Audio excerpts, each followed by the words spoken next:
Hey everybody, welcome to the new video. This is Max from server 133. Now in this video we'll be talking about defense general. So defense general is something which has to be considered in multiple ways before we actually figure out what is the right set of gears.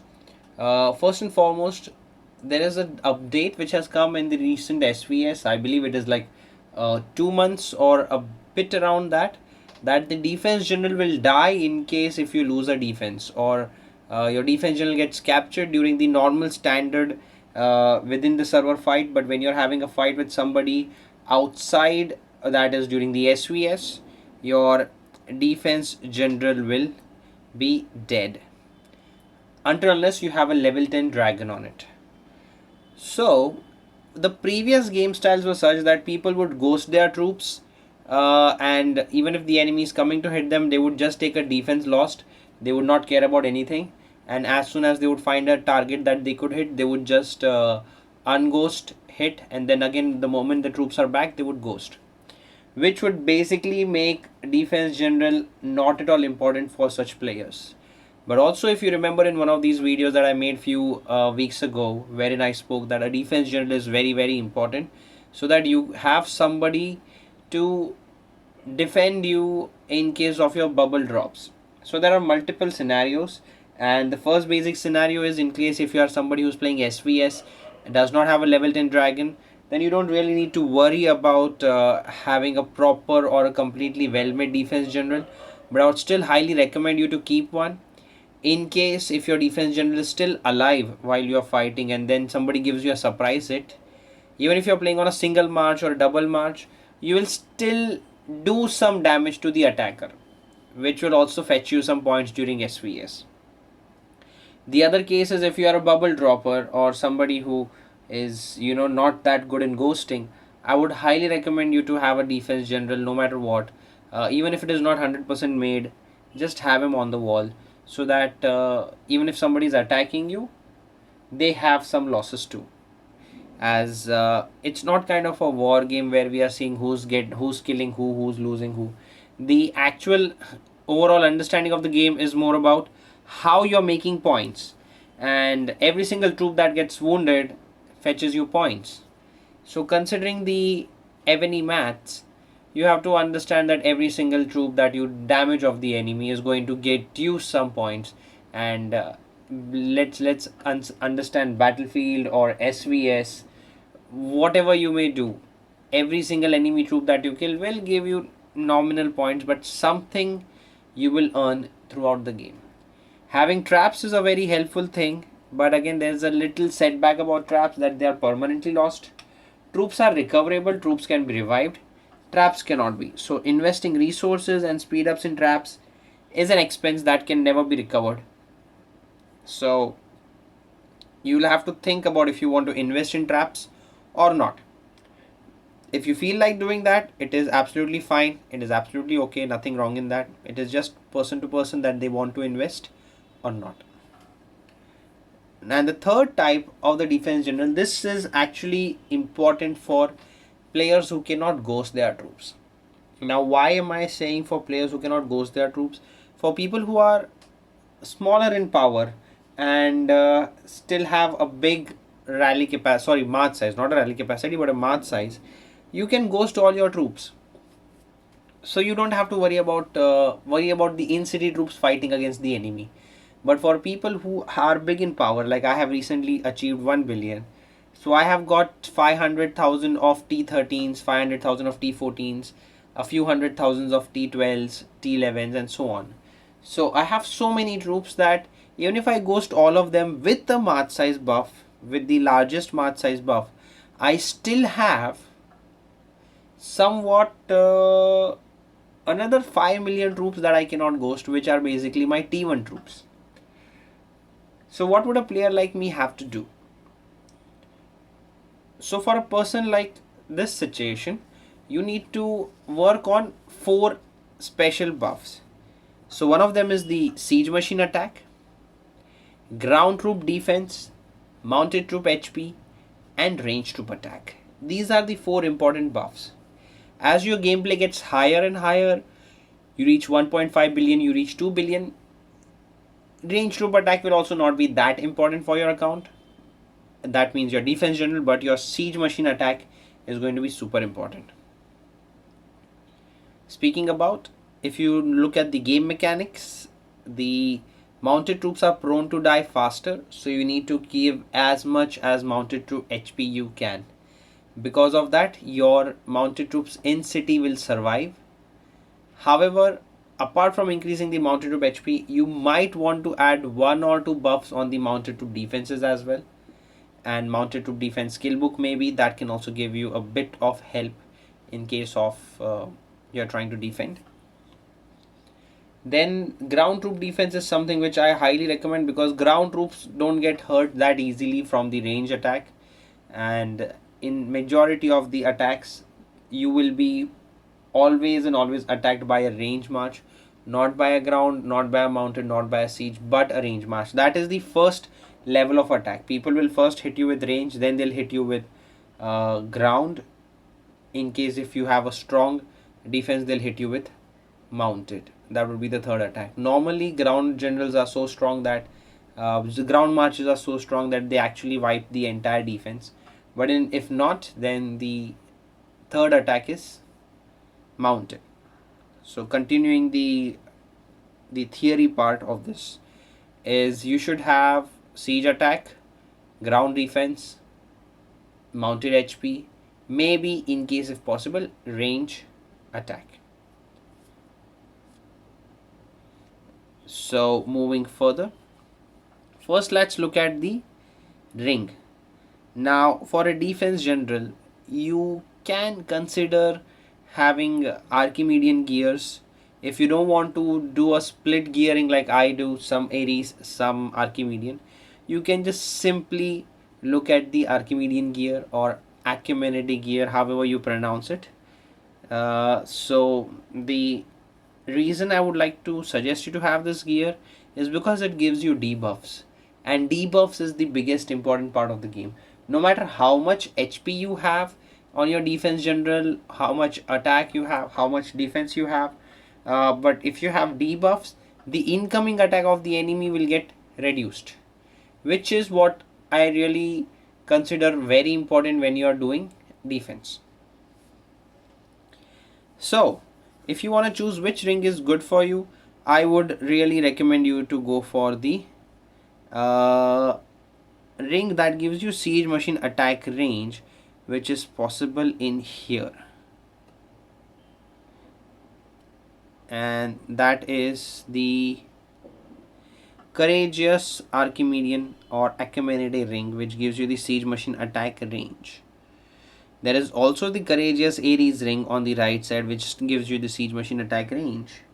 But then there is also the enemy range troop attack debuff, and then there is enemy range troop defense debuff. I would recommend you to opt for enemy range troop attack debuff, because that is the first attack which will come on to you. So even if you're sub-city generals, you should opt for this ring. That's completely a different video where we talk about sub-city generals, but when it comes to your in-city defense general, the courageous Archimedean ring is what I recommend you to have on your defense general. There are these new gears where with the Plantagenet Dynasty event, and then they have come, which you can get by purchasing packages. I'm so sorry, but I don't think I'll be able to make a video on that, because 4 of the gears are already gone, and I am not a coiner to be fortunate enough to get those gears, so please pardon me for that. Moving further, we have got the boots. Now in the boots, you have to again look and calculate which one you want.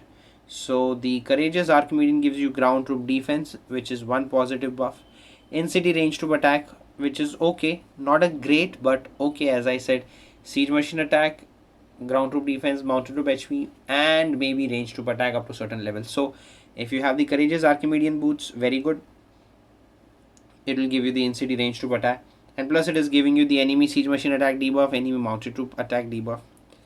Then there is fearless Archimedean boots, which gives you march speed, mounted troop HP, range troop HP. So in this case, you would rather consider the courageous Archimedean boots, because The Fearless Archimedean boots are giving you range troop HP, mounted troop HP. There's only one debuff and then there is march speed. Your defense general is not going to march. So Fearless Archimedean boots, maybe not. Courageous Ares boots gives you ground troop defense, in city siege machine attack, all troops load, siege machine HP. Fearless gives you range troop HP, mounted troop defense, marching mounted troop attack, march speed. Now in the Courageous Ares armor, Courageous Ares boots, you get the ground troop defense, you get the in-city siege machine attack and siege machine HP. So you get 3 buffs, out of which 2 are pretty important: siege machine attack and ground troop defense. The Fearless Ares boots gives you the mounted troop defense, which is a required buff, not 100% necessity, but a required buff. Range troop HP good, marching mounted troop but not needed, march speed not needed. So if you look at all the 4 gears, you may consider going for the Courageous Archimedes boots or Courageous Ares boots. You wouldn't want to have the Fearless Archimedes boots or Fearless Ares boots. I am changing my pronunciation in the middle of the video, sorry for that. Now let's talk about the leg armor. In the leg armor, we have the Fearless Ares leg armor that gives you ground troop HP, mounted troop attack, marching ground troop defense, marching mounted troop defense. So this gear is of no use because it has 2 of these marching buffs, and then it has mounted troop attack and mounted troop HP. So maybe not really considered, because 2 buffs are of no use at all. On the other hand, Courageous Ares armor has leg armor has range troop defense, mounted troop HP, siege machine attack, in-city range troop defense. All these 4 buffs are beneficial. You can consider them important. Mounted troop HP's range troop defense is okay, but then again in-city range troop defense, and then there is range troop defense. So still 4 positive buffs that can be considered. We have got Courageous Archimedean leg armor that gives you range troop attack, siege machine HP, enemy mounted troop attack, in-city range troop defense. So enemy is not going to attack you with their mounted troops. That's going to be the 3rd level of attack coming on you. And in case if enemy is attacking you with the mounted troops, you'll be having ground troops in your defense. So none of these buffs are basically helping you with ground troop defense. The last gear, Fearless Archimedean leg armor, ground troop HP, siege machine attack, enemy range troop defense, enemy siege machine attack. So if you compare all of these, the Courageous Ares leg armor gives you 4 bonus buffs, and that makes it much recommended to be used for your defense general. Courageous Archimedean armor, Fearless Archimedean armor, Courageous Ares armor, Fearless Ares armor. Now this is a bit complicated scenario because not everybody is going to be fortunate enough to be able to have the Ares armor. Why? Because for that you need to get your Wonder One unlocked. And I know people who are level 35 but have never been fortunate enough to score enough points to get their wings in SVS because they have a busy weekend schedule. A lot of people work on the weekends who are in the service industry. So it's a bit difficult for them to get Ares wings. In fact, impossible for them to get Ares wings because they cannot give time to the game. So considering all these gears that we have, we're going to do the comparison. First we have the Courageous Archimedean armor that gives you siege machine attack, siege machine defense, enemy siege machine attack, enemy mounted troop defense. Fearless Archimedean armor gives you ground troop defense, ground troop HP, enemy mounted troop defense, in-city range troop attack. So both the gears are one or the other way helpful. However, the enemy mounted troop defense is not going to be at all important for you because the enemy is not going to attack you with mounted troops. They're going to attack you with range and ground in the first 2 attacks. Third is going to be mounted. And if you're looking to play at that level, you better be having the highest refines on your account. Then there is Courageous Ares armor, which gives you mounted troop attack, mounted troop defense, marching mounted troop HP, range troop HP. So again, not this gear because it gives you marching mounted troop buff, which is not at all important. Then there is Fearless Ares armor that gives you ground troop defense, ground troop HP, enemy range troop attack, enemy siege machine attack. Now in this case, you might consider going for the Fearless Ares body armor, Reason is it gives you the enemy range troop attack and enemy siege machine attack debuff. At the same time, it gives you ground troop defense, ground troop HP. Now for a defending general, you need to have the range troop attack debuff.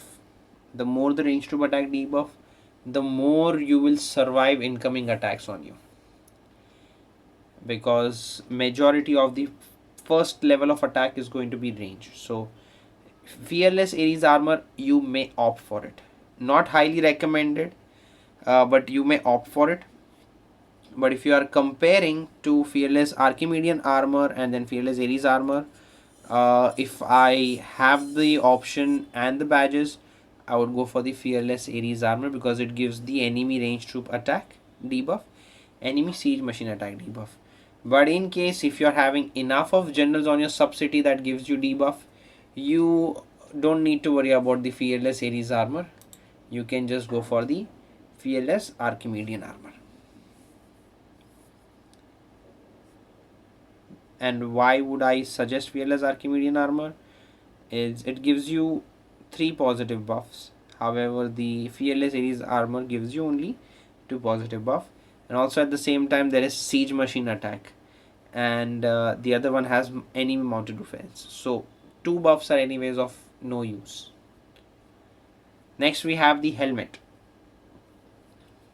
Now the helmet is courageous Archimedean helmet. We'll have to just read. Gives you mounted troop attack. We don't want that. Enemy ground troop defense, not something that we want in the defense or in the first attack. Enemy ground troop HP. No, the first attack is going to be range. In city range troop attack. No. Fearless Archimedean helmet, ground troop HP, mounted troop HP, enemy mounted troop attack, in city mounted troop attack. Still no, we are not going to be fighting more with the in-city mounted troop attack. Courageous Ares helmet, ground troop attack, ground troop HP, siege machine defense, in-city ground troop defense. 4 positive buffs, maybe. Range troop attack, mounted troop HP, siege machine attack, marching mounted troop HP. Okay, so this one is a bit confusing. There is the courageous Ares helmet which gives you 4 positive buffs, and out of which the necessary is in-city ground troop defense. The ground troop HP, the ground troop attack and siege machine defense, these are okay, not highly required buffs. They are necessary, but it's not something that your basic defense is depended on. But in-city ground troop defense, yes. Compared to that, the fearless Ares helmet gives you range troop attack, which is a good buff. Mounted troop HP, very good buff. Siege machine attack is also a good buff. But marching mounted troop HP, which is not that you can use in a defense general. So in such case, you can use any of these Ares helmet. One is giving you the benefit, the other is not giving you much benefit. So this is up to you which one you want to go for. If I would go for, I would take the fearless Ares helmet. But then I have checked with many people. Some are using courageous Ares helmet, some are using fearless Ares helmet. It is again player to player. I have given my opinions, and there's a slide which shows what I would opt for. And these are the gears that I would opt for. Now in the last 1.5 to 2 minutes of the video, I would like to tell you why we are looking at multiple buffs. So when your game reaches to a higher level, wherein you are a K35, you started training troops 1.1 billion, 1.5 billion, that's when your defense general is going to be super important for you, because you're not going to be able to ghost your troops. And if some attack comes, every single troop of yours is going to get engaged in the fight. So you, my friend, are going to require to have the defense gear, the attack buffs of the siege machine, the mounted troop HP buff, the range troop buffs, attack in case if possible, not a solid requirement, but yeah, whatever buffs you can increase is going to be really important, because it is just one single general and the gears that will take care of the entire battalion or entire army which is sitting inside your castle. Some advanced players or some experienced players, I would say, not advanced, experienced players, they ghost their mounted troops. So whenever, in case if they're about to get hit, they simply ghost their mounted troops. They have the ground troop defense, they have the siege machine attack, and if the incoming attack is by the range, the ground and the siege will take care of the enemy range. Why do we need a ring? Sorry, why do we need a gear that increases your siege machine attack, which is on the ring? Is because siege machine has the range advantage over range troops.